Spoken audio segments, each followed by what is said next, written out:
হযরতে খাদিজা রাদিয়াল্লাহু তাআলা আনহা আর নবীজির ভিতরে কেমন মহব্বত ছিল, কেমন আকর্ষণ ছিল। তিনি যখন হযরত খাদিজাকে বললেন, খাদিজা, আল্লাহ আমাকে নবী বানিয়েছেন, আমার উপর ঈমান আনো, এক আল্লাহর উপরে ঈমান আনো। হযরতে খাদিজা এক মুহূর্ত, একটি চোখের পলকও তিনি দেরি করেন নাই। যখনই নবীজি তাকে ঈমান আনতে বলেছেন, হযরত খাদিজা পড়েছেন লা ইলাহা ইল্লাল্লাহু মুহাম্মাদুর রাসূলুল্লাহ। নবী করিম সাল্লাল্লাহু আলাইহি ওয়াসাল্লাম বলেছেন, আকাশের নিচে জমিনের উপরে খাদিজার মতো উত্তম মহিলা পৃথিবীতে আর নাই। কি সম্মান আল্লাহ পাক তাকে দিয়েছেন। আল্লাহ পাক নিজে হযরতে খাদিজাকে সালাম জানিয়েছেন। সুবহানাল্লাহ বলবে। হেরা পাহাড়ে হযরতে জিবরাইল আলাইহিস সালাম নবীজির সঙ্গে কথা বলছেন, ওহী নিয়ে এসেছেন। কিছুক্ষণ পরে হযরতে জিবরাইল বলেন, ইয়া রাসূলুল্লাহ, আমি দেখতে পাচ্ছি খাদিজা আপনার জন্য খানা নিয়ে আসতেছেন। খাদিজা যখন আপনার কাছে পৌঁছে যাবে, আপনি খাদিজাকে বলবেন, আল্লাহ রাব্বুল আলামিন আজ আমি আসার সময় আমার মাধ্যমে খাদিজাকে সালাম জানিয়েছেন। হযরতে খাদিজা যখন নবীজির কাছে পৌঁছে গেছেন, আল্লাহর নবী বলেন, খাদিজা, তোমার জন্য আজকে একটি সুসংবাদ আছে। তিনি বললেন, আমার জন্য কি খবর, কি সুসংবাদ? হযরতে রাসূল বলছেন, খাদিজা শোনো, এইমাত্র জিবরাইল আমার কাছে চলে গেলেন, আর জিবরাইল বলে গেলেন, আল্লাহ রাব্বুল আলামিন তোমাকে সালাম জানিয়েছেন। হযরত খাদিজা ডুকরে কেঁদে উঠলেন। তিনি বললেন, ইয়া রাসূলুল্লাহ, আমার মানব জন্ম সার্থক হয়ে গেছে, আল্লাহ আমারে সালাম জানাইছেন, এর চাইতে সৌভাগ্য আমার জীবনে আর কিছুই নাই। তবে নবীজি, আল্লাহর সালামের জবাব কেমনে দিতে হয় আমি জানি না, আপনি দয়া করে আমার পক্ষ থেকে আল্লাহর সালাম যেমনে দিলে আল্লাহ খুশি হয় তেমনি আপনি দিয়া দিবেন। কি মহব্বত স্বামী আর স্ত্রীর ভিতরে ছিল। হযরতে খাদিজা হযরতে রাসূল করিম সাল্লাল্লাহু আলাইহি ওয়াসাল্লাম, নবী করিম সাল্লাল্লাহু আলাইহি ওয়াসাল্লামের ঘরে হযরত খাদিজা যতদিন ছিলেন আরেকটি বিবাহ তিনি করেন নাই। হযরত আয়েশা বলছেন, নবীজি আমার কাছে ঘুমানো ছিলেন, গভীর রাত্রে আমার ঘুম ভেঙে গেল। আমি চিন্তা করলাম নবীজি কোথায় গেলেন, মনে করলাম অন্য কোনো স্ত্রীর ঘরে গেছে নাকি। আমি খুঁজতে লাগলাম, কোনো ঘরে পাওয়া গেল না। খুঁজতে খুঁজতে অবশেষে আমি নবীজিকে পেলাম রিয়াতুল জান্নাতের ভেতরে, মসজিদে নববীর জান্নাতের টুকরার ভেতরে বসে নবীজি মোনাজাত করতেছেন। আমিও পিছনে আল্লাহর দরবারে হাত তুললাম। নবীজি বলতেছিলেন, রব্বুল আলামিন, কঠিন ওই হাসরের ময়দানে মা তার সন্তান ভুলে যাবে, তার সন্তান ভুলে যাবে, স্বামী তার স্ত্রীকে হারায় ফেলবে, স্ত্রী তার স্বামীকে চিনবে না। ওই কঠিন হাসরের ময়দানে তাআলা আমি যেন আমার খাদিজারে হারায় না যাই। মোনাজাত শেষ হওয়ার পর হযরত আয়েশা বলেন, ইয়া রাসূলুল্লাহ, খাদিজা এই বুড়ির কথা এখনো কেন আপনার মনে পড়ে? খাদিজার পরে কুমারীর মেয়েও তো আপনি বিয়ে করেছেন, খাদিজার কেন বুড়ির কথা বলতে পারেন না? নবীজি বলেন, আয়েশা রে, খাদিজার সম্পর্কে এরকম কথা আর তুমি বলবে না। তোমরা জানো না, তোমরা সবাই আমার সুদিনের স্ত্রী, আর খাদিজা আমার এমন সময়ের স্ত্রী যখন এই মক্কা নগরীতে মুহাম্মদ সাল্লাল্লাহু আলাইহি ওয়াসাল্লামের পাও রাখার জায়গা ছিল না। হযরত আয়েশা বললেন, ইয়া রাসূলুল্লাহ, আমি ক্ষমা চাই, আমাকে মাফ করে দিন। আমি খাদিজার সম্পর্কে এমন কথা আর উচ্চারণ করব না, তবে খাদিজার সম্পর্কে আমার কিছু কথা শোনান। হযরত নবীজি বলেন, আয়েশা রে, শোনো, আমার সঙ্গে বিবাহের পর খাদিজার ধনসম্পত্তি যা ছিল আল্লাহর রাস্তায় সব উজাড় করে দিয়েছে। কতদিন না খেয়ে থেকেছে, একদিনের জন্য বলে নাই আপনার সাথে বিয়ে হয়েছে বলে আজ আমি না খাইয়া আসি। সারাদিন সারা রাত দাওয়াতের কাজ করে আমি যখনই দরজার কাছে ফিরেছি, যত রাত হোক না কেন, একবার বলেছি খাদিজা, অমনি দরজা খুলে গেছে। আমি প্রশ্ন করেছি, খাদিজা, যত রাত্রে আসলাম একদিনও দুইটা ডাক দেওয়া লাগলো না, তুমি কি ঘুমাও না? হযরতে খাদিজা বলেছেন, ইয়া রাসূলুল্লাহ, আপনি দিনের জন্য ব্যস্ত, কষ্ট করেন। আমি মনে মনে ভাবি, আমি যদি ঘুমায় থাকি রাতের বেলায়, আর নবীজি যদি দরজার কাছে এসে খাদিজা খাদিজা বলে ডাকাডাকি করেন, উঠতে যদি আমার দেরি হয়, আল্লাহর নবীর সঙ্গে বেয়াদবি হয়ে যাবে। এইটা মনে করে বিছানায় না ঘুমায় যতক্ষণ আপনি না ফেরেন, এই দরজাটার সাথে পিঠ লাগাইয়া দাঁড়াইয়া দাঁড়াইয়া ঘুমা। হযরত আয়েশা বলেছেন, আমাদের ঘরে রান্না বান্না তেমন হতো না, আমাদের ঘরে তেমন গোশত খাওয়ার সুযোগ আমাদের কিসমতে তেমন হতো না। যদি কোনোদিন আমাদের ঘরে দুম্বা বা ছাগল জবাও হতো, গোশতগুলি নবীজি কেটে ভাগ করে সমস্ত স্ত্রীদের ঘরে দিয়ে দিতেন। এরপরে কয়েকটা গোশতের টুকরা একটা টুকরায় নিয়ে হযরত খাদিজা মদিনার অলিতে গলিতে ঘুরে বেড়াতেন। খাদিজার কোন বান্ধবী পাওয়া যায় কিনা? সুবহানাল্লাহ। নবী করিম সাল্লাল্লাহু আলাইহি ওয়াসাল্লাম তার স্ত্রীদেরকে ভাবে ভালোবাসতেন, আর স্ত্রীরাও নবীর জন্য এভাবে ভালোবাসতেন, ভালোবাসা দিতে। স্ত্রী অধিকার ইসলাম দিয়েছে, আর কেউ দিতে পারে নাই। আর এই স্ত্রীদের মধ্যে সবথেকে উত্তম স্ত্রীকে নবীজি বলেছেন, আর দুনিয়া কুল্লুহা মাতাউন খায়রুল মাতাইদ দুনিয়া ইমরাতুস সালিহা। দুনিয়ার সবকিছু এর মধ্যে উত্তম নিয়ামত হচ্ছে পতিপরায়ণা হাদিস। সুবহানাল্লাহ। হুজুর বলেছেন, তিনটি জিনিস আমি পছন্দ করি, তিনটি জিনিস আমার প্রিয়। একটি হলো নামাজ, একটি হলো সুগন্ধ, আর একটি হলো স্ত্রী। সুবহানাল্লাহ। এই স্ত্রীকে সমান অধিকার দিয়েছে নবীজি, আল্লাহর ইসলাম সমান অধিকার দিয়েছে। নারীর অর্থনৈতিক অধিকার প্রতিষ্ঠিত করেছে ইসলাম, তাকে অর্থনৈতিক অধিকার দিয়েছে, মহারানার ব্যবস্থা করেছে। কোরআন বলছে, ফাতুহুন্না উজুরাহুন্না ফারিদা, খরচ রূপী দায়িত্ব হিসাবে স্ত্রীর মহারানার টাকা আদায় করে দাও। বহু মুসলমান আছে মহারানার টাকা আদায় করে না, বরং আজকাল তো নতুন সিস্টেম চালু হয়েছে মানুষকে শোনাবার জন্য। বিবাহের মজলিসে বলা হয়, অমুকের মেয়ে অমুকের ছেলে বিয়ের মহারানা কত? 5,55,555 পয়সা। সামনে একটা টাকা বা পয়সা জিরো থাকতে পারবেন, একটা নিয়ম নীতি করে নিচ্ছে। এই টাকাগুলি মহারানার টাকা সঠিকভাবে আদায় করা হয় না অনেক ক্ষেত্রে, একথা ঠিক কি? বরং উল্টো করে মহারানা আদায় করা হয় মেয়ে পক্ষের কাছ থেকে, কন্যা পক্ষের কাছ থেকে। এইটাকে কি বলা হয়? এটাকে কি বলা হয়? এটা হলো যৌতুক নামের কৌতুক। মেয়ে পক্ষের কাছ থেকে টাকা আদায় করা। মেয়ে পক্ষ যদি ইচ্ছে করে বর পক্ষকে যদি টাকা দেয়, পয়সা দেয়, গাড়ি দেয়, বাড়ি দেয়, কোনো আপত্তি নেই, দিতে পারে। কিন্তু ডিমান্ড করে নেওয়া, চেয়ে নেওয়া সম্পূর্ণ হারাম। কন্যার পিতার মাতা 12 বছর, 18 বছর, 20 বছর, 25 বছর লালন পালন করে কলিজার টুকরা সন্তানটাই তো দিয়ে দিল। এর চাইতে টেলিভিশন, গাড়ি বাড়ি বেশি হয় কি করে? এই যৌতুক বাংলাদেশের সর্বত্র আছে, অবশ্য চট্টগ্রামে নাই। আছে। ছেলে যদি MA পাস করে, ইঞ্জিনিয়ারিং পড়ে, লয়ার হয়েছে, পিতার এই ধারণাই হয় সন্তানকে পড়াতে লেখাতে যত টাকা খরচ হয়েছে কন্যা পক্ষকে কাছের থেকে আদায় করে নেব। এবং সেই জন্য বিয়ের সময় দাবি করা হয়, 50 লক্ষ টাকা দিতে হবে, গুলশানে 3টা বাড়ি দিতে হবে, মঙ্গল গ্রহে অফিস বানায় দিতে হবে। আপনার ছেলে MA পাস করেছে, লয়ার হয়েছে, ব্যারিস্টার হয়েছে, তো কি হয়েছে? আপনি কেন নির্যাতন কন্যা পক্ষকে? জায়েজ নাই, হারাম।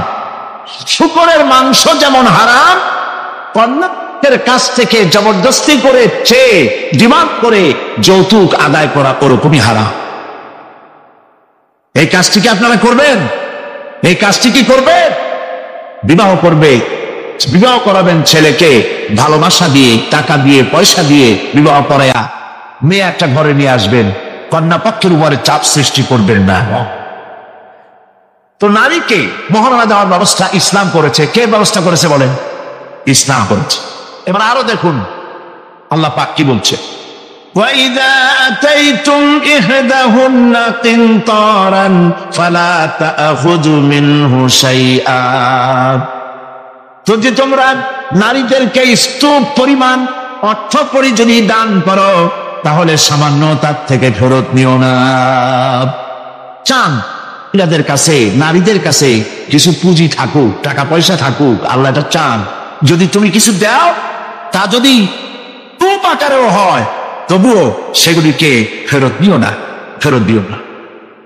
বহু মুসলমান আছে আমাদের সমাজে, হজ করে, নামাজও পড়ে, কপালে দাগও পড়ে গেছে, তার ব্যবসা আছে, ধানি জমিনও আছে, বিবাহের সময় মেয়েকে টাকা কড়ি দিয়ে, ব্যবসা টাকা কড়ি যৌতুক টৌতুক দিয়ে বিদায় করে দেয়, সম্পত্তির ভাত দেয় না, ব্যবসারও ভাত দেয় না। আছে না এমন?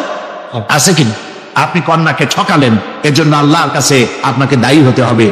মেয়েদেরকে অর্থনৈতিক অধিকার আল্লাহ এভাবে প্রতিষ্ঠিত করেছেন, সে মহিলাদেরকে অর্থনৈতিক দিক থেকে তাদেরকে নির্যাতন করা যাবে না। এবার মেয়েদেরকে শিক্ষার অধিকার দেওয়া হয়েছে, কোনটা দেওয়া হয়নি। তারা বলছে, ইসলামের দুশমনেরা বলে নারীদেরকে ইসলাম ঠকাইছে। কোথা থেকে ঠকালো? কন্যা হিসেবে মর্যাদা দিল, বধূ হিসেবে মর্যাদা দিল, তারপরে অর্থনৈতিক সুযোগ করে দিল, এবার শিক্ষার অধিকারও প্রতিষ্ঠিত করল। হযরতে আয়েশা রাদিয়াল্লাহু তাআলা আনহা, তিনি শিক্ষয়িত্রী ছিলেন, হাজার হাজার সাহাবীর উস্তাদ ছিলেন। সুবহানাল্লাহ বলেন। হাদিসের উস্তাদ ছিলেন, তাফসীরের উস্তাদ ছিলেন, ফিকহের উস্তাদ ছিলেন। শিক্ষার অধিকার ইসলাম দিয়েছে নারীকে। নারীরা লেখাপড়া করতে পারবে, কোনো অসুবিধা নেই। এভাবে অধিকার শুধু অর্থনৈতিক নয়, লেখাপড়ার অধিকার দিল, তালাকের একটি অধিকার, এটি একটি গুরুত্বপূর্ণ বিষয়। তালাকের অধিকার ছিল শুধুমাত্র পুরুষের না, এই তালাকের অধিকার নারীদেরকেও দেওয়া হয়েছে। কথা বুঝতে পেরেছেন? তালাকের অধিকার, বিবাহ বিচ্ছেদের অধিকার শুধু পুরুষের নয়, নারীকেও দেওয়া হয়েছে। পুরুষ যদি অকর্মণ্য হয়, যদি সে উন্মাদ হয়, জালিম হয়, নপুংসক হয়, তাহলে এই স্ত্রী কোর্টে তা প্রমাণ করে তার স্বামীকে পরিত্যাগ করে ইচ্ছে মতো স্বামী গ্রহণ করতে পারবে। ইসলাম সুযোগ দেয়। তালাক, কথায় কথায় তালাক দেওয়ার একটা রেওয়াজ আমাদের দেশে আছে। বাংলাদেশে যদি আল্লাহ কোনদিন দয়া করে ইসলামী রাষ্ট্র প্রতিষ্ঠিত করে দেন, তাহলে কথায় কথায় তালাক দেওয়ার এই প্রথাকে বন্ধ করে দেওয়া হবে। তরকারিতে লবণ কম হয়েছে, শুটকি মাছে ঝাল হইল কেন, এইসব কথা বলিয়া তালাক দেওয়া যাবে না। আর একসঙ্গে 3 তালাক দেওয়া তো যাবেই না। এক সাহাবী এসে নবী করিম সাল্লাল্লাহু আলাইহি ওয়াসাল্লামের কাছে খবর দিলেন যে একজন তার স্ত্রীকে একসাথে 3 তালাক দিয়েছে। নবী করিম সাল্লাল্লাহু আলাইহি ওয়াসাল্লাম এত গোসা হয়েছিলেন যে বসার থেকে যান। তিনি বললেন, এই লোকটি তো আল্লাহ পাকের কোরআনের সাথে তামসা করেছে। তালাকের আল্লাহর কাছে 2টা হালাল সবচেয়ে জঘন্য, 2টি হালাল সব থেকে জঘন্য। একটা হলো ভিক্ষাবৃত্তি, আর একটা হলো তালাক। যখন তালাক দেওয়া হয় অন্যায় ভাবে, গোসায় আল্লাহর আরশ কাঁপতে থাকে। নাউজুবিল্লাহ বলেন। আপনি এভাবে তালাক দিতে পারবেন না। তালাক দেওয়ার নিয়ম হলো, যখন স্ত্রীর সাথে, লক্ষ্য করুন, স্ত্রীর সাথে বনিবনা হচ্ছে না, স্ত্রীর চরিত্র খারাপ, স্ত্রীর দাজ্জাল মার্কা, বনেই না, তো আল্লাহ পাক তখন বলেছেন, উভয় পক্ষের আত্মীয় স্বজন নিয়ে মীমাংসা করার চেষ্টা করো, সালিসি করো। যদি মীমাংসায় না হলো, তাহলে 1 মাসে 1 তালাক দাও, বিছানা আলাদা করে দাও, এবং অপেক্ষা করো তার এই অবস্থা দেখে সে ফিরে আসে নাকি। যদি ফিরে আসে তো গ্রহণ করো, যদি ফিরে না এলো 2য় মাসে 2য় তালাক দাও। তাও যদি ফিরে না, তাহলে সে গিয়ে 3 তালাক একদম রেজি করে দাও, আর ফেরত হবে না। 3 তালাককে বায়না করে দাও। এই স্ত্রীকে আর গ্রহণ করা যাবে না। এখন আমাদের দেশে রাগের মাথায় একসাথে 3 তালাক দেওয়ার পর মনে মনে অনুশোচনা হয়, এতগুলো ছেলে পেলে নিয়ে করবো কি সর্বনাশ হইল, রাগের মাথায় করলামটা কি। এখন এই বউ ফিরে পাওয়ার জন্য মশলা তালাশ করে। তখন গ্রামের মুন্সি মৌলবী এই জাতীয় এক শ্রেণীর লোক আছে যারা কোরআন বোঝে না, হাদিস বোঝে না, তারা হিল্লা নামক একটা ঔষধ বের করছে। সেই ঔষধটা কি? তারা বলে যে এই স্ত্রীকে যদি আবার নিতে চাও তাহলে আরেকটা পুরুষের সঙ্গে বিবাহ দাও এবং শর্ত করো যে তোমার কাছে দিলাম, 2-3 দিন পর তুমি তালাক দিয়ে দিবা, এরপরে আমরা নিয়ে নেব। তালাকের নিয়তে বিবাহ করা এটা সম্পূর্ণ খারাপ, বিবাহ হবে না। তালাকের নিয়তে বিয়ে করলো, বিয়ে হবেই। তারপরে এই যে ভাড়া করা, একজনের সঙ্গে হিলা করতে দেওয়া, এটাকে হাদিসের ভাষায় বলা হয়েছে ভাড়া করা সাপ। ভাড়া করা সাপ। ইসলামে এই ধরনের কোন বিধান নাই। সবাই কান খুলে শুনুন, হিল্লা করার যে ব্যবস্থা বাংলাদেশে গ্রামে গঞ্জে আছে, শরীয়তের কোন অস্তিত্ব নাই। কেউ যদি তার স্ত্রীকে তালাক দেয় আর এই স্ত্রীকে আবার ফেরত নিতে চায়, পর্যন্ত ফেরত দিতে পারবে না। একটা পথ আছে, সেই পথটা হলো এই ইচ্ছে করে কোনো স্বামী গ্রহণ করেন, আর সেই স্বামী যদি ইচ্ছে করে ঘটনাচক্রে তালাক দেয় অথবা ঘটনাচক্রে সেই স্বামীর যদি মৃত্যু হয়, তাহলে কেবলমাত্র প্রথম স্বামীর কাছে আসতে পারবে। এছাড়া প্রথম স্বামীর কাছে আসা কিয়ামত পর্যন্ত সম্ভব নয়। এইটা ইসলাম করেছে দৃষ্টান্তমূলক শাস্তি দেওয়ার জন্য। কথায় কথায় তালাক দেবা, বাগুন ভর্তায় মরিচ হইল কেন, এইসব শয়তানি চলবে না। এইটার জন্যই এই বিধান করা হয়েছে। তালাক কখনো রাগের মাথায় এই জঘন্য কাজ কেউ করবেন না। যদি করতেই হয় তাহলে 3 মাসে 3 তালাক হবে, একসাথে 3 তালাক দেওয়া যাবে না। যদি কেউ একসাথে 3 তালাক দিয়ে বসে, তালাক হয়ে যাবে, এটাও মনে রাখবেন। তালাক হয়ে যাবে, তবে আল্লাহ পাক অসন্তুষ্ট হবেন, নারাজ হবেন, গুসায় আল্লাহর আরশ কাঁপতে থাকে। এই কাজটি কখনো করবেন না। আল্লাহ পাক তালাক চান না। আল্লাহ চান স্বামী স্ত্রীর মধ্যে মহব্বত পয়দা হোক। সুবহানাল্লাহ। যদি স্ত্রীর উপরে রাগ হয়, কখনো মন খারাপ হয়, আল্লাহ বলছেন ওয়ালা তানসাউল ফাদলা বাইনাকুম, তোমরা পরস্পরের অনুগ্রহকে ভুলে। আজকের একটা ব্যাপারে মন খারাপ হয়েছে, তুমি চিন্তা করো তোমার জীবনের অনেক ক্ষেত্রে এই স্ত্রীর অনেক অবদান আছে, সেগুলিকে মনে করে আজকেরটা মাফ করে দিবেই তো সার। সুবহানাল্লাহ। আল্লাহ পাক চান না স্বামী স্ত্রীর ভিতরে অসন্তুষ্টি থাকুক এবং তালাক পর্যায়ে চলে যাক। একবার নবী করিম সাল্লাল্লাহু আলাইহি ওয়াসাল্লাম বসে আছেন মসজিদে নববীর ভিতরে, মুখ মলিন, সাহাবায়ে কেরাম ভয়তে কথা বলতে পারছেন না। কিছুক্ষণ পর হুজুর হযরত আলী হযরত ফাতেমার ঘরে ঢুকলেন, বেরিয়ে আসলেন হাসি মুখে। তিনি প্রশ্ন করলেন, সাহাবায়ে কেরাম জিজ্ঞেস করলেন, হে রাসূল, একটু আগে আপনার মুখ এত মলিন ছিল আর এখন আপনি এত হাসি খুশি, আমরা তো তখন কথা বলতে সাহস পাইনি। হুজুর কি হয়েছিল? আল্লাহর নবী বলেন, ওদের মধ্যে মনোমালিন্যের সৃষ্টি হয়েছিল আর আমার মনটা খারাপ হয়ে গিয়েছিল। ওদের, বুঝতে পারছেন তো, হযরত আলী এবং ফাতেমার মধ্যে মনোমালিন্য সৃষ্টি হয়েছিল, আমার মনটা খারাপ হয়ে গিয়েছিল। আমি ভেতরে গেলাম, উভয়ের সঙ্গে কথা বললাম। এখন তারা দুজনের মধ্যে তাদের ভুল বুঝাবুঝির নিরসন হয়েছে, আমার মনটা খুশি হয়ে গেছে। নবীজি বলেন, ফাতেমাকে যে কষ্ট দেয় সে আমাকে কষ্ট দেয়, কারণ ফাতেমা আমার কলিজার টুকরা। স্বামী এবং স্ত্রীর মধ্যে সম্পর্ক ভালো থাকতে হবে, অধিকার সমান, তবে স্বামীর মর্যাদা বেশি। মর্যাদা কার বেশি? স্বামীর মর্যাদা বেশি। তিরমিজি শরীফের হাদিসে এসেছে, আল্লাহর নবী একদিন একদিকে যাচ্ছিলেন, জঙ্গল থেকে এক পাহাড়িয়া উট এসে নবীজির কদমের উপরে নবীজির কদম মোবারকে চুমা দিল, সেজদা করলো। সাহাবায়ে কেরাম বললেন, ইয়া রাসূলুল্লাহ, পাহাড়ের উটের কি সৌভাগ্য, আল্লাহ নবীর পায়ের উপরে চুমা খেয়েছে, সেজদা দিয়েছে। আমাদেরকে অনুমতি দেন, আপনার কদমের উপরে আমরা সেজদা দিয়া ধন্য হই। হুজুর বলেন, শোনো, আমি যদি এই পৃথিবীর মানুষকে সেজদা করার জন্য যদি পারমিশন দিতাম, তাহলে পৃথিবীর সমস্ত নারীদেরকে বলতাম তারা যেন তাদের স্বামীকে সেজদা দেয়। তাহলে মর্যাদা কার বেশি? স্বামীর মর্যাদা বেশি, অধিকার সমান, মর্যাদা বেশি স্বামী। আবু দাউদ শরীফের হাদিসে এসেছে, নবীজি বলেছেন, কোন স্ত্রী লোক এমন অবস্থায় যদি মারা যায় যে তার স্বামী তার উপরে সন্তুষ্ট ছিল, আল্লাহ রাব্বুল আলামিন ওই মেয়ে লোকটি জান্নাত দান করে দিবেন। স্বামীর মর্যাদা এখানে বেশি। তাহলে আমরা দেখলাম অধিকারের দিক থেকে যখন নারী ছিল, বধূ ছিল, কন্যা ছিল, বধূ ছিল, সব জায়গায় ইসলাম নারীকে সম্মান বাড়িয়ে দিল। ঠিক কিনা বলেন? নারী বিবাহ হওয়ার পর কদিন পরে মা হয়ে গেল, মা হয়ে যাওয়ার পর মর্যাদা কমে গেল না বেড়ে গেল? বলেন, কমলো না বাড়লো?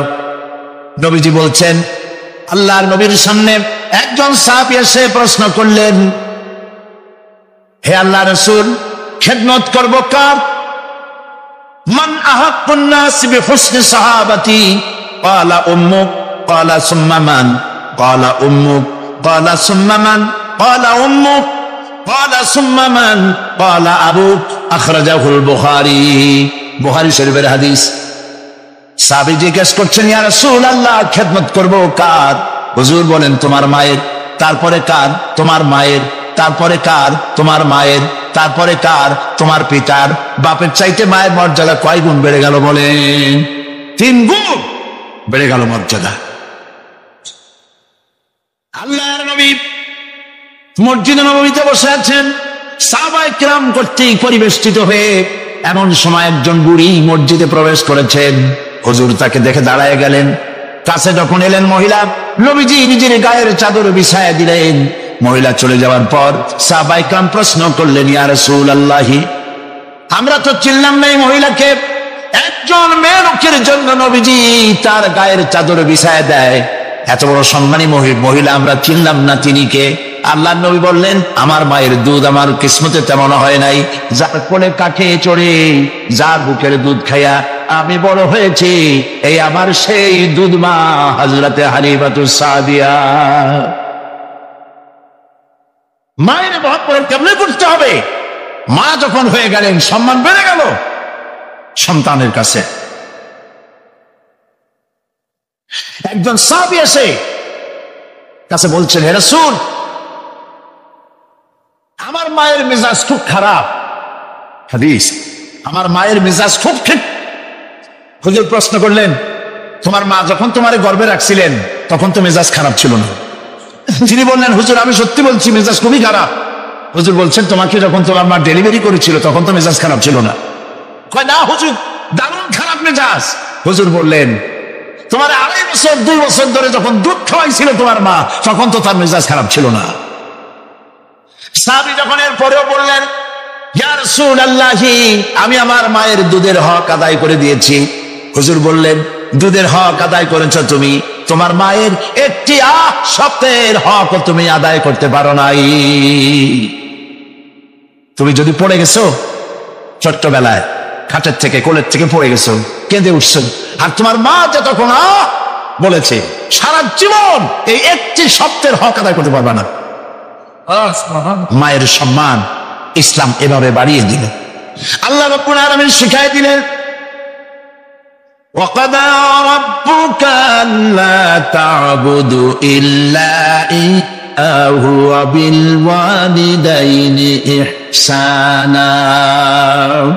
তোমার রবের পক্ষ থেকে তা ফয়সালা হয়েছে যে আমার ইবাদত করার পর মা বাপের ইহসান করবে। দেখেন অবস্থাটা দেখুন, লক্ষ্য করুন, আল্লাহর ইবাদতের পরেই বান্দা কাজ করবে। বলেন কাজ? মা বাপ ছান করো। মা বাপের সামনে চোখ দিয়ে চোখ লাগায় কথা বলবে না। ওয়ালা তাকুল্লাহুমা উফিন ওয়ালা তানহারুহুমা, ঝিরকি দিবে না, ধমক দিবে না। আর তাদের সঙ্গে কোন ভাষায় কথা বলবে তাও আল্লাহ শিখাই দিয়েছেন। আল্লাহ পাক বলেন ওয়াকুল লাহুমা কাওলান কারীমা, সম্মান সূচক কথা বলো মা বাবার সাথে। আর শিখাই দিলেন বান্দারা তোমার মা বাবার জন্য আমার কাছে এই ভাষায় দোয়া করো, রব্বির হামহুমা কামা রব্বায়ানি সগীরা।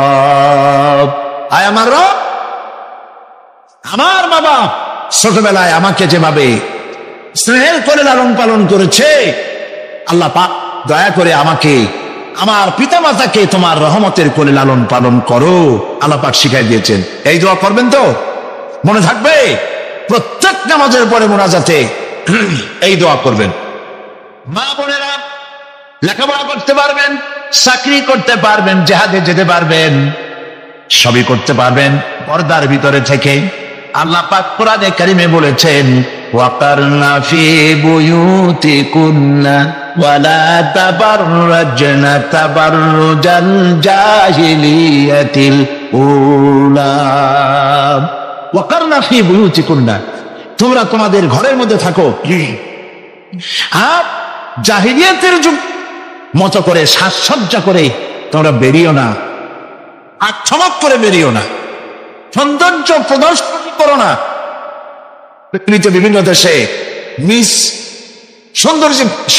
সুন্দরী প্রতিযোগিতা হয় না? হয় কিনা?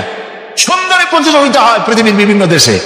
মিস চায়না, মিস থাই, মিস আমেরিকান, এভাবে নাম হয়। সুন্দরী প্রতিযোগিতা কি? সুন্দরী প্রতিযোগিতা করতে গিয়ে বিচারক মন্ডলী সুন্দরীদের শরীরের যেসব জায়গা মাপজোপ করে তা কেবলমাত্র শয়তানের পক্ষে পুরুষের পক্ষে সম্ভব নয়। যারা এই বিচারক মন্ডলী থাকে নির্লজ্জ বেহায়া,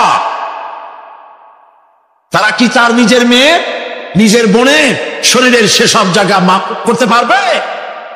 লম্পট। বাংলাদেশে সুন্দরী প্রতিযোগিতা কিয়ামত পর্যন্ত হতে দেওয়া হবে না। পর্দার বিষয়টি আলোচনা করতেছিলাম। পর্দা করা ফরজ। পর্দা করা কি? ফরজ। নবীজি বলেছেন এমন এক সময় আসবে, قال رسول الله صلى الله عليه وسلم نساء كاسية عارية مميلة مائلة رؤوسهن كالبخت المائلة يدخلن الجنة ولا يجدن ريحها আখরাজাহু মুসলিম। আল্লাহর নবী বলেন এমন এক জামানা আসবে যখন বস্ত্র পরিধানকারিণী উলঙ্গিনী হবে মেয়ে লোকগুলি, উটের চুটের মতো করে খোপা বেঁধে মরাল সময় হেলে দুলে পরপুরুষের আকর্ষণ করে রাস্তায় চলাফেরা করবে। এদের কথা জান্নাতের সুঘ্রাণও এদের প্রবেশ করবে না। কাসিয়াতুল আরিয়া, বস্ত্র পরিধানকারিণী উলঙ্গিনী। কথা শুনতেছেন আপনারা? বুঝতে পারতেছেন? বস্ত্র পরিধানকারিণী উলঙ্গিনী, কাপড় পরছে, যা পরাও যা, না পরাও তাই, জান্নাতে যেতে পারবে না। এই জন্য অশালীন পোশাক বাদ দিতে হবে। রাসূলুল্লাহ বলেছেন আরাফাতের ময়দানে তোমরা যেমন খাবে তোমাদের মেয়েদেরকে স্ত্রীদেরকে তেমন পরাবে, তোমরা যেমন খাবে তেমন তাদের খাওয়াবে, তোমরা যেমন পড়বে তেমন তাদেরকে পড়াবে। কেউ কেউ এর অর্থ করেছে যেমন খাবো তেমন খাওয়াবো, এটা তো ঠিক আছে, যেমন পড়ি তেমন তাদেরই পড়াতে হবে। তো পুরুষও প্যান্ট শার্ট পরে মেয়েদেরকেও প্যান্ট শার্ট পরানো শুরু করছে। নাউজুবিল্লাহ বলে। কিয়ামতের অনেকগুলি আয়াত আছে। হযরত আলী রাদিয়াল্লাহু তাআলা হাদিস রওয়ায়াত করেছেন কিয়ামতের পূর্বে 15টি লক্ষণ প্রকাশ পাবে, তিরমিজি শরীফের হাদিস। তার মধ্যে একটি লক্ষণ হলো এই, মেয়েরা পুরুষের পোশাক পরবে, পুরুষরা মেয়েদের পোশাক পরবে। এটা তো শুরু হয়ে গেছে। শুরু হয়েছে কিনা? মেয়েরা আমাদের দেশেও এই প্রচলন শুরু হয়েছে। কোনো কোনো ক্ষেত্রে মহিলারা প্যান্ট শার্ট ইত্যাদি চাদরবিহীন এগুলি পরে রাস্তায় বেরোনো শুরু হয়ে গেছে। পুরুষগুলি আমাদের দেশে এগুলি কম, বিদেশে দেখেছি দুল পরে। আমাদের দেশে দুল পরা শুরু করছি কিনা আমার চোখে এখনো পড়ে নাই। আছে, আমি তো এত খাতায় দেখি তারপরেও আমার নজরে পড়ে নেই। তবে চেন পরে দেখেছি, সোনার চেন, বহু নজরে পড়েছে। সে গলায় পরে পুরুষ, মাঘের পৌষের প্রচন্ড শীতে সামনে 3-4টা বোতাম খোলা রাখে যাতে মানুষে বুঝে উনি একখান কিছু পড়ছে। হারাম, হারাম। পুরুষের জন্য এক রক্তি স্বর্ণ জায়েজ নাই। যারা যদি থাকে গুলি গুলিয়ে আজই, বউ থাকলে বউরে দাও, না থাকলে বোনেরে দাও, থাকলে কিছুদিন না থাকে বাক্সে উঠায় রাখো, বউ আসলে তারে বড়াই দিও, তোমার জন্য হারাম। বিদেশে কানে দুল পরে, নাকে ফুল পরে, আমি অবাক হয়েছি। ঠোঁটে রিং, ঠোঁটে জিব্বাও রিং পরে, ভাত খায় কেমনে আল্লাহ জানে।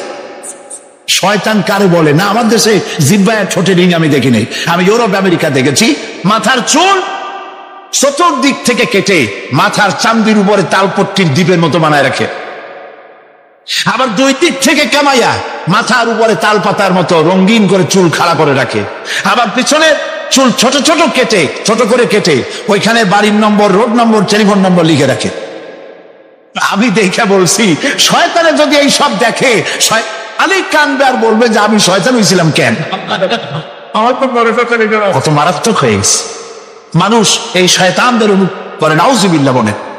এই জন্য পোশাকের ব্যাপারে মা বোনরা কেমন পোশাক পরবে আল্লাহ পাক কোরআনের মধ্যে বলে দিয়েছেন। ওরা সমান অধিকার দিতে চায়, নারীকে পুরুষ বানায়া পুরুষের সমান অধিকার দিতে চায়, আর ইসলাম নারীকে নারীর মর্যাদায় রেখে পুরুষের সমান অধিকার। কথাটার পার্থক্য আছে কি নাই? বুঝতে পেরেছেন কিনা? নারী পোশাক শাড়ি মার্জিত। আল্লাহ পাক কোরআন শরীফের মধ্যে বলেছেন, মহিলারা এমন একটা কাপড় পরবে যেই কাপড়টা এমন শাড়ি পরার পর অথবা সালোয়ার কামিজ পরার পর, চোপড় পরার পর এর উপর একটা চাদর পরবে এমন যে চাদরটা মাথাটা, গলাটা, বুকটা ঢেকে যায়। এমন একটি চাদর পরা আল্লাহ পাক খরচ করে দিয়েছেন প্রত্যেকটি বয়সপ্রাপ্ত না করে। সেই জন্য মা বোনদেরকে তাদের কাপড় চোপড় শালীন হতে হবে। কোরআন শরীফে আল্লাহ পাক বলেছেন, ওয়ালা তাকরাবুজ জিনা ইন্নাহু কানা ফাহিশাতান ওয়া সা সাবিলা। জিনা করার কথা, জিনার নিকটও হয় না। এখন জিনার নিকটই কিভাবে হয়? জিনা করা তো দূরের কথা, জেনার কাছেও যাও না।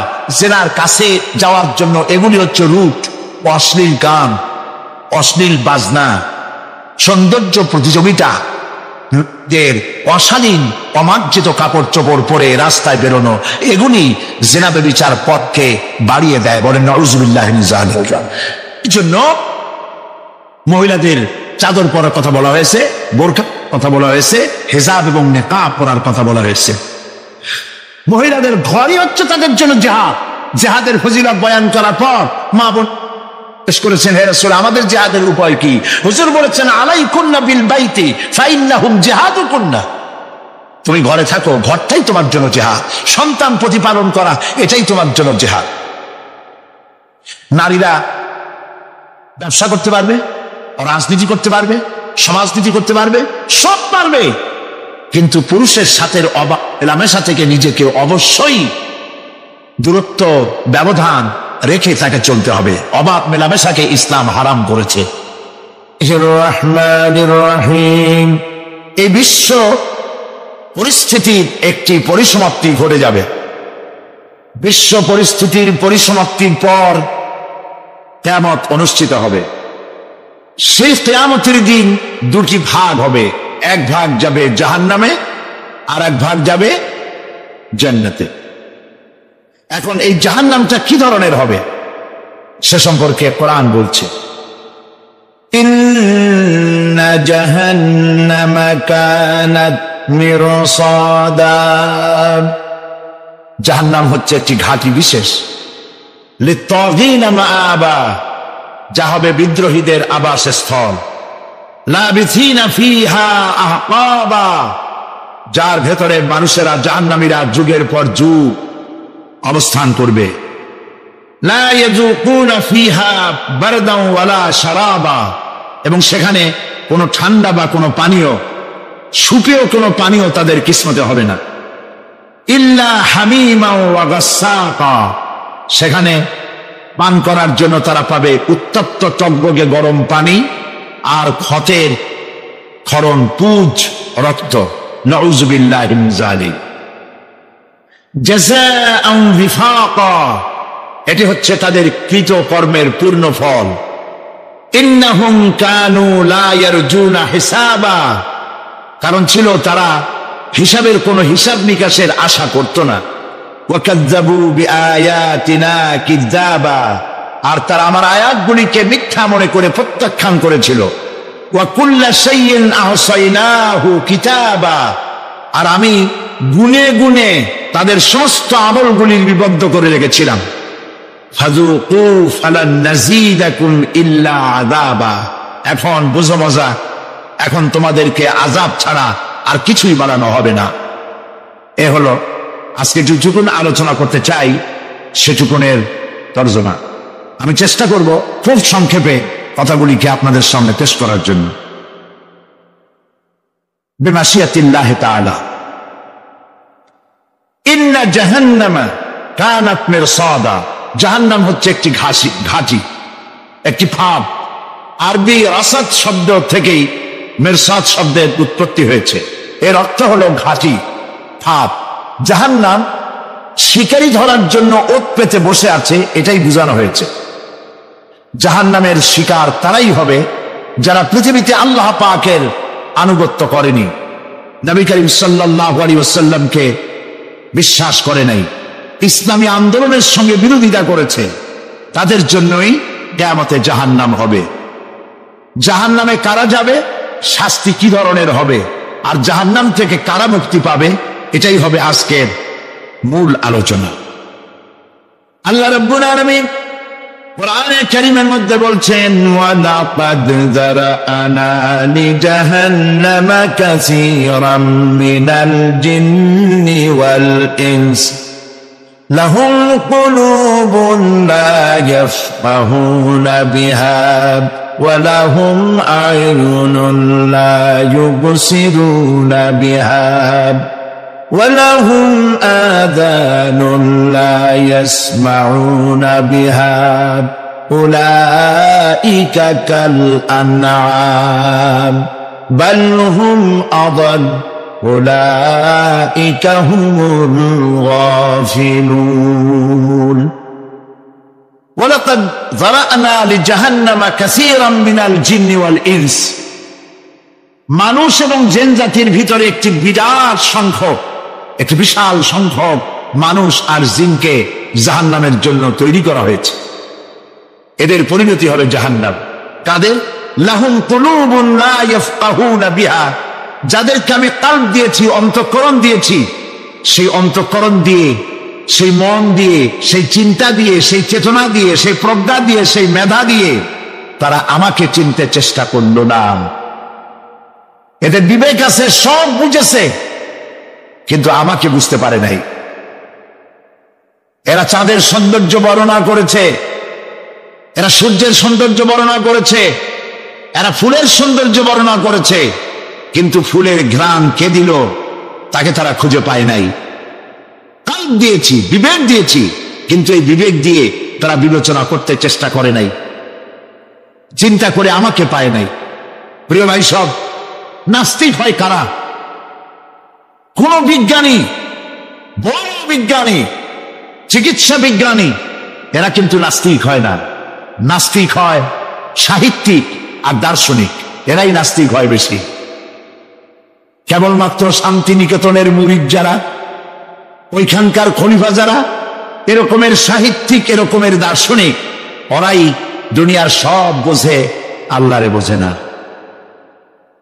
এদের চোখ দিয়েছি, এরা দুনিয়ার সব সৌন্দর্য উপভোগ করে, কিন্তু আমাকে চিনতে চেষ্টা করে না।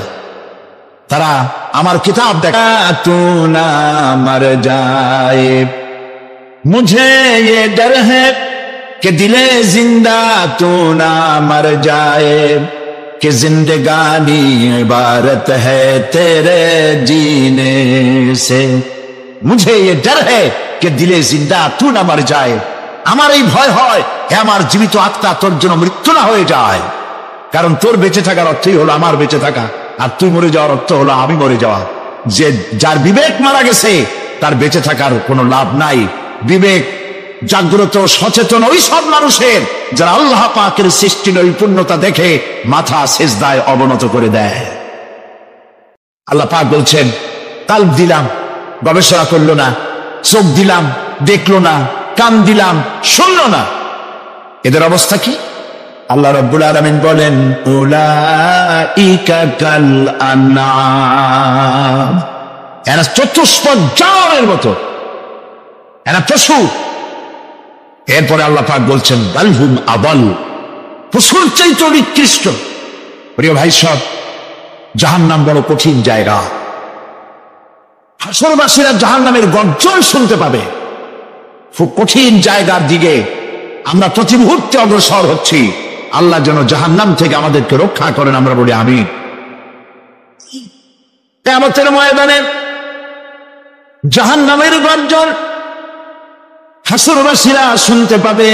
আল্লাহ রাব্বুল আলামিন বলেন, ইযা উলকু ফিহা সামিউ লাহা শাহীকান ওয়া হুয়া ইয়াতাফুর। যখন জাহান্নাম গর্জন করতে থাকবে, জাহান্নামের প্রচন্ড গর্জন, তাকাদু তামাইয়াজু মিনাল গায়ব, মনে হবে যেন জাহান্নাম গোসায় পেটে পড়তে চাইছে। কুল্লামা উলকিয়া ফিহা ফাওজুন সাআলাহুম খাযানাতুহা আলাম ইয়াতিকুম নাযীর। যখন কোন দলকে জাহান্নামের কাছে নিয়ে যাওয়া হবে, জাহান্নামের দ্বার রক্ষী বলবে, কেন জাহান্নামে আসলি? এই কঠিন জাহান্নামের পরিণতি সম্পর্কে কেউ কি তোমাদেরকে কিছুই শোনায় নাই? কোন সতর্ককারী কি তোমাদের কাছে আসে নাই? জাহান্নামীরা বলবে, ক্বালু বালা ক্বাদ জাআনা নাযীর, হ্যাঁ আমাদের কাছে সতর্ককারী এসেছিল। ফাকাযযাবনা ওয়া কুলনা মা নাযালাল্লাহু মিন শাই, আমরা সতর্ককারী আমাদেরকে জাহান্নামের কথা বলেছে, জান্নাতের কথা বলেছেন, আমরা এটাকে মিথ্যা মনে করেছি আর মনে করেছি আল্লাহ সব কিছুই নাজিল করে নাই। জাহান্নামীরা আফসোস করে বলবে, ওয়াকালু লাউ কুন্না নাসমাউ আও নাকিলু মা কুন্না ফি আসহাবিস সাঈর। আরে যদি শুনতাম, নাসমাউ মানি মানতাম, যদি মানতাম আলেমেরা যা বলেছিলেন কোরআন থেকে হাদিস থেকে, নবীরা যা বলেছিলেন, যদি মানতাম আর যদি বুঝতাম, আমল করতাম, আজকে জাহান্নামের কঠিন শাস্তির মুখোমুখি আমাদেরকে হতে হতো না। প্রিয় ভাই সব, জাহান্নাম বড় কঠিন জায়গা হবে। এই জাহান্নামে কারো মৃত্যু হবে না। এই পৃথিবীতে রোগ হোক, যত বড় মারাত্মক রোগ হোক, একদিন রোগী জরাজীর্ণ হয়ে ক্লান্তি হয়ে মৃত্যু হয়ে যাবে ঠিক, কিন্তু মানুষ যখন জাহান্নামে চলে যাবে, মৃত্যু যতই কামনা করুক না কেন, মৃত্যু আর আসবে না। আল্লাহ পাক বলেছেন, সুম্মা লা ইয়ামুতু ফিহা ওয়া লা ইয়াহইয়া। জাহান্নামের কঠিন শাস্তি, মানুষ সেখানে বাঁচবেও না, মরবেও না, এমন এক দুরবস্থার মুখোমুখি হতে হবে পৃথিবীর মানব মণ্ডলীকে, কাফেরদেরকে, যারা জাহান্নামে যাবে। জাহান্নামীরা মৃত্যু কামনা করবে, বলবে, আরে যদি মরে যাইতাম। কোরআনে কারীমে রব্বুল আলামিন বলেছেন, লা তাদউ সুবুরান ওয়াহিদান ওয়ালা ওয়াদউ সুবুরান কাসীরা। এক মৃত্যু কামাই করো না, একটা মৃত্যু কামনা করো না। 1000 বার যদি মৃত্যু কামনা করো, মৃত্যু আর আসবে না। এই জাহান্নামের কঠিন শাস্তির ভেতরে মানুষকে থাকতে হবে। প্রিয় ভাই সব, এই জাহান্নামে সামান্য সামান্য পাপের কারণে, যে কোনো পাপের কারণেই জাহান্নাম হবে না। এই জাহান্নামে কারা যাবে তার একটি বয়ান আল্লাহ পাক কোরআন শরীফের মধ্যে বলে দিয়েছেন, একটি আয়াতের মধ্যে। আল্লাহ রাব্বুল আলামিন বলেন, আলকিয়া ফি জাহান্নামা কুল্লা কাফফারিন আনিদ মান্নাইন লিল খায়রি মু'তাদিন মুরিব। প্রত্যেক অস্বীকারীকে জাহান্নামে যেতে হবে। যারাই আল্লাহ পাককে অস্বীকার করেছে তাদেরকে জাহান্নামে নিক্ষেপ করা হবে। যে সত্যের পথে প্রতিবন্ধকতার সৃষ্টি করেছে, ইসলামী আন্দোলনের সামনে বাধার সৃষ্টি করেছে, আর আল্লাহ পাকের সীমা লঙ্ঘন করেছে, দ্বীনের প্রতি সন্দেহ পোষণ করেছে, আর আল্লাহর সাথে শিরক করেছে, তাদের সকলকেই জাহান্নামে যেতে হবে। নাউযুবিল্লাহি মিন যালিক। আল্লাহ পাক এর থেকে আমাদেরকে হেফাজত করুন, আমরা বলি আমিন। প্রিয় ভাই সব, নবী রাসূলগণ তারা এই পৃথিবীতে আল্লাহর দেওয়া জীবন বিধান নিয়ে এসেছিলেন। একে অস্বীকার যারা করবে তাদেরকে কিয়ামতে জাহান্নামে নিক্ষেপ করা হবে। প্রতি মুহূর্তে আল্লাহর রহমতের উপরে বেঁচে থেকে যারা আল্লাহ পাকের কৃতজ্ঞতা স্বীকার করবে না তাদেরকেও জাহান্নামে যেতে হবে। কোরআনে কারিমে আল্লাহ পাক বলেছেন, লা ইন শাকারতুম লা আযীদান্নাকুম ওয়া লা ইন কাফারতুম ইল্লা আযাবি লাশাদীদ। আমার নিয়ামতের কৃতজ্ঞতা যারা স্বীকার করবে, আমার নিয়ামতের শুকর যারা আদায় করবে, আমি তাদের নিয়ামতকে বাড়ায় দেব। আর যারা অস্বীকার করবে, শুকর আদায় করবে না, তাদের জন্য শাস্তি দেওয়া হবে। এই জন্য আল্লাহ পাকের নিয়ামতের শুকরিয়া আদায় করতে হবে। 2 নম্বরে আল্লাহ পাকের হুকুম আহকাম মেনে জীবন পরিচালনা করতে হবে। নবীরা আল্লাহ পাকের পক্ষ থেকে যে দ্বীন নিয়ে এসেছেন ওই দ্বীনের আনুগত্য করতে হবে, বিরোধিতা করা যাবে না। যারা ইসলামী আন্দোলনের বিরোধিতা করবে, আল্লাহর দ্বীন প্রতিষ্ঠার পথে যারাই বিরোধিতা করবে, জায়গা হবে কোথায়? জাহান্নাম। ভাই সব, জাহান্নাম বড় কঠিন হবে। সেদিন কেউ সুপারিশ করবে না, কোনো উপায় থাকবে না। কিয়ামতের ময়দানে আমলনামা ছেড়ে দেওয়া হবে। জাহান্নামীদের আমলনামা পেছন থেকে বা হাতে আসবে।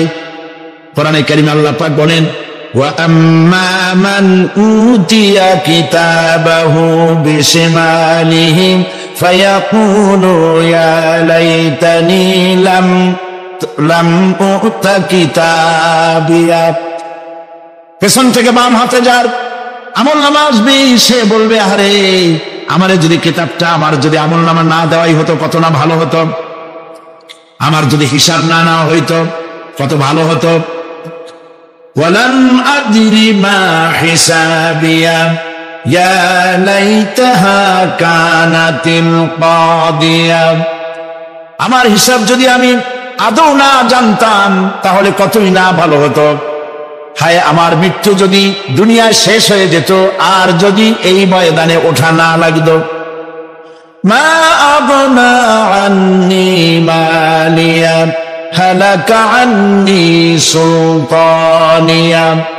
আজ আমার অর্থ সম্পদ কোনো কাজে লাগলো না, আমার ক্ষমতা প্রতিপত্তির কোনো কাজে লাগলো না।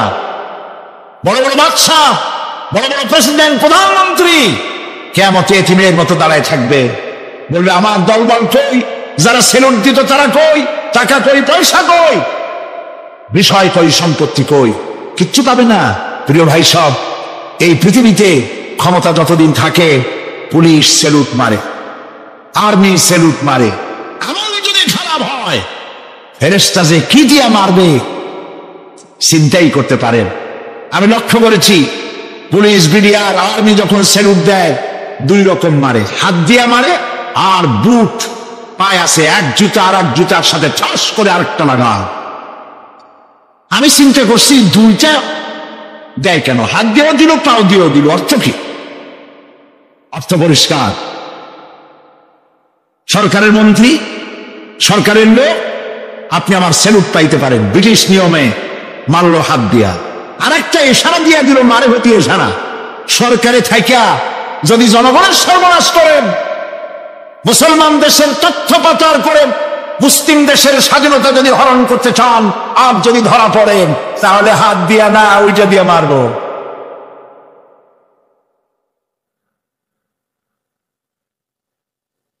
মানুষ কিয়ামতের ময়দানে রাজা, বাদশাহ সব হয়রান হয়ে যাবে।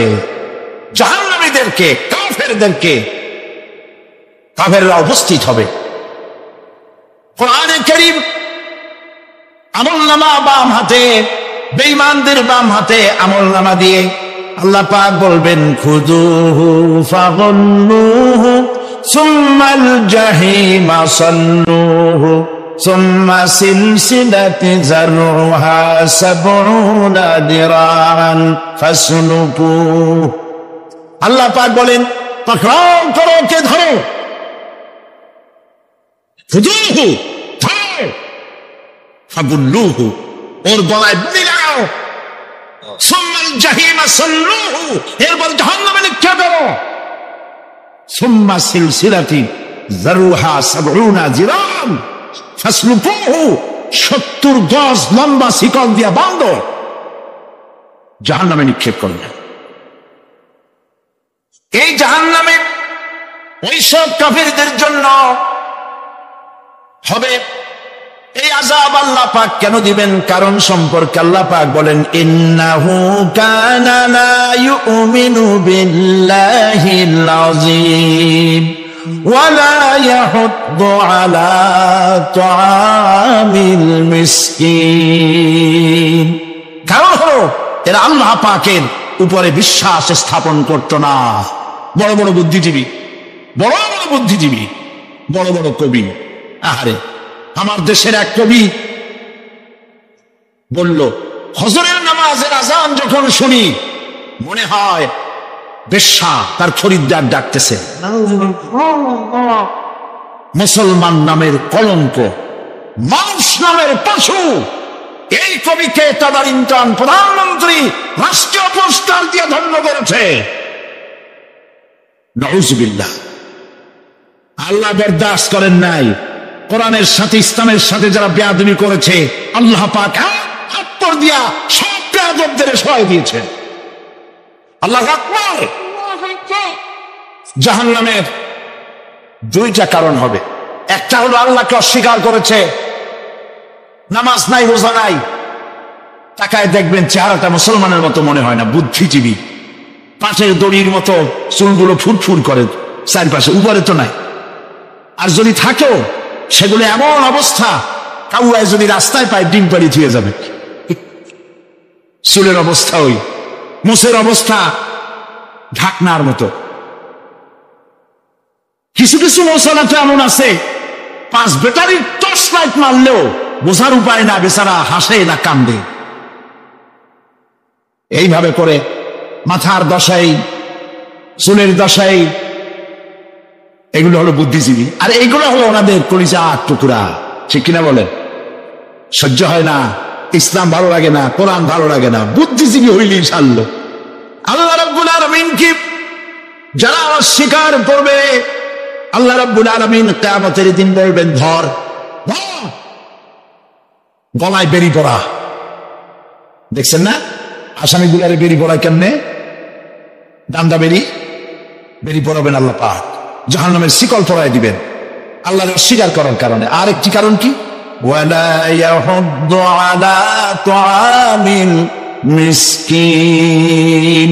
মিসকিনদেরকে এরা খেতে দিত না, মিসকিনদেরকে, দুস্থদেরকে নিজেরাও খেতে দিত না, কাউকে খাবার দিতে উৎসাহিতও করত না। জাহান্নামে যাওয়ার জন্য আরো 2টা কারণ রয়েছে। তার একটি এখানে বলেছে, 2টি কারণ এখানে আছে, আর একটা কারণ আর এক জায়গায় আছে। আল্লাহ পাক বলেছেন জাহান্নামীদেরকে প্রশ্ন করা হবে ইয়াতাসাআলুনা আনিল মুজরিমিন মা সালাকাকুম ফি সাকার।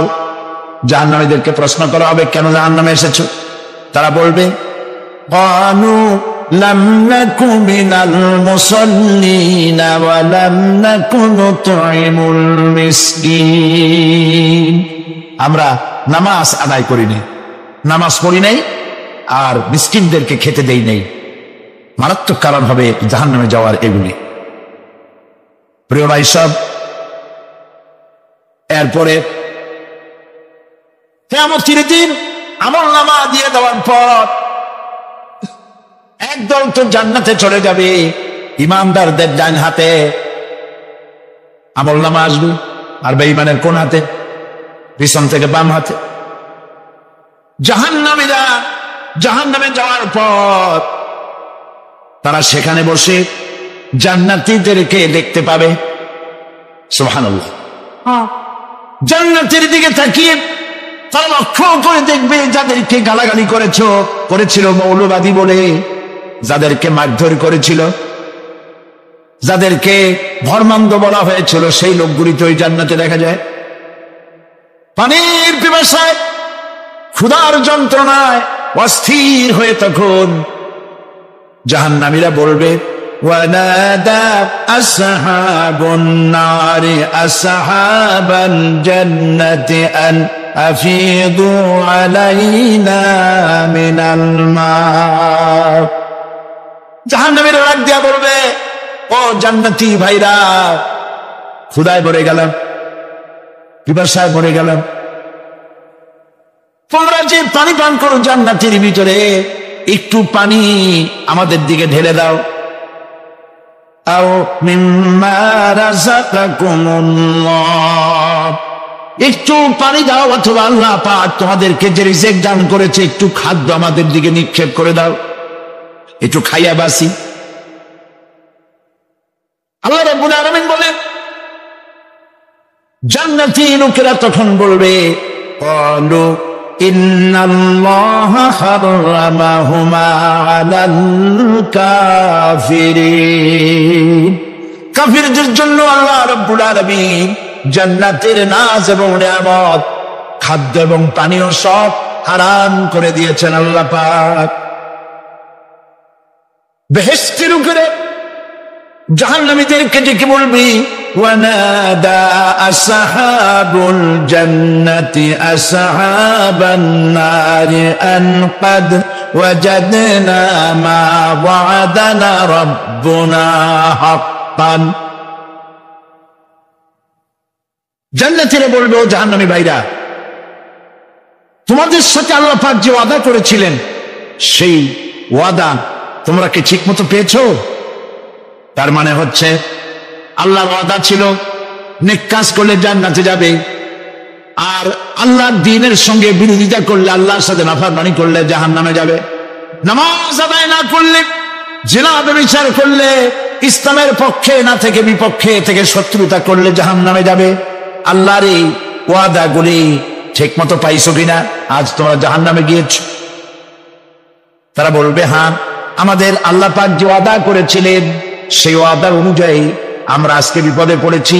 আমরা আমল না করার কারণে, উল্টা কাজ করার কারণে আজ আমাদের এই দুরবস্থা হয়েছে। জাহান্নামীরা এক দল আরেক দলের সঙ্গে অভিশাপ দেবে, এক দল আরেক দলকে অভিশাপ দেবে। তারা একে অপরের বিরুদ্ধে অভিশাপ দিতে থাকবে। সেখানে কর্মী আর নেতাদের সাথে দেখা হয়ে যাবে। যেই সব নেতাদের কথা মতো মুসল্লি পিটানো হয়েছে, লক্ষ্য করে, যেই সব নেতাদের কথা মতো মানুষ মেরে দায় দায়িত্ব আলেমদের মাথার উপর, ইসলামের মাথার উপরে চড়ায় দেওয়া হয়েছে। এইবার নেতার সাথে কর্মীদের দেখা হবে কোন জায়গায়, কোন জায়গায় দেখা হবে? দেখা যখন হয়ে যাবে, কর্মীরা সেখানে নেতাদেরকে অভিশাপ দিয়ে বলবে, ওয়াকালু রব্বানা ইন্না আতা'না সাদাতানা ওয়া কুবারা'ানা ফাআযাল্লুনা সাবিলা। এরা বলবে আল্লাহর কাছে, রব্বুল আলামিন, এই নেতারা আমাদেরকে বিভ্রান্ত করেছে, তাদের কথা অনুযায়ী চলেছিলাম, ওরা আমাদেরকে যা যা করেছে তাই বলেছি। আমরা মানুষ মেরেছি, আলেমদেরকে মেরেছি, আর নিজেরা ঘটনা ঘটাইয়া ইসলামের উপরে চাপাই দিস এই নেতাদের কথা মতো। কর্মীরা বলবি, রব্বানা আতিহিম দি'ফাইনি মিনাল আযাবি ওয়ালআনহুম লা'নান কাবীরা। আয় আল্লাহ, আজকে আমরা যে শাস্তি পাচ্ছি এর থেকে যেমন শাস্তি আমাদের নেতাদেরকে দেওয়া হয়। নেতাগুলো আসে, লম্বা লম্বা বক্তৃতা করে যায়। কোন নেতা বলে, আমার কর্মীরা খবরদার, নামাজ ছেড়ো না বাবারা, নামাজ পড়ো, কোরআন শরীফ পড়ো, হাদিস শরীফ পড়ো, ইসলাম অনুযায়ী চলো। বলে বলে বলে না বলবে না, বললে তো খুব খারাপ, মৌলবাদী মৌলবাদী হয়ে যাবে, স্বাধীনতা বিরোধী, ইসলামের কথা বলছে, মুখে দাড়ি। নাউজুবিল্লাহ, বলে নাউজুবিল্লাহ। সেই সময় ওয়াদার প্রাপ্ত জাহান্নামীরা বলবে وقال الذين كفروا ربنا أرنا الذين أضلانا من الجن والإنس। কাফেররা তারা বলবে, আয় আল্লাহ, কে আমাদেরকে গোমরাহ করেছিল, তোমার দ্বীনের রাস্তা থেকে কারা সরায় দিয়েছিল, জেনেদের মধ্যে, মানুষের মধ্যে একটু দেখায়।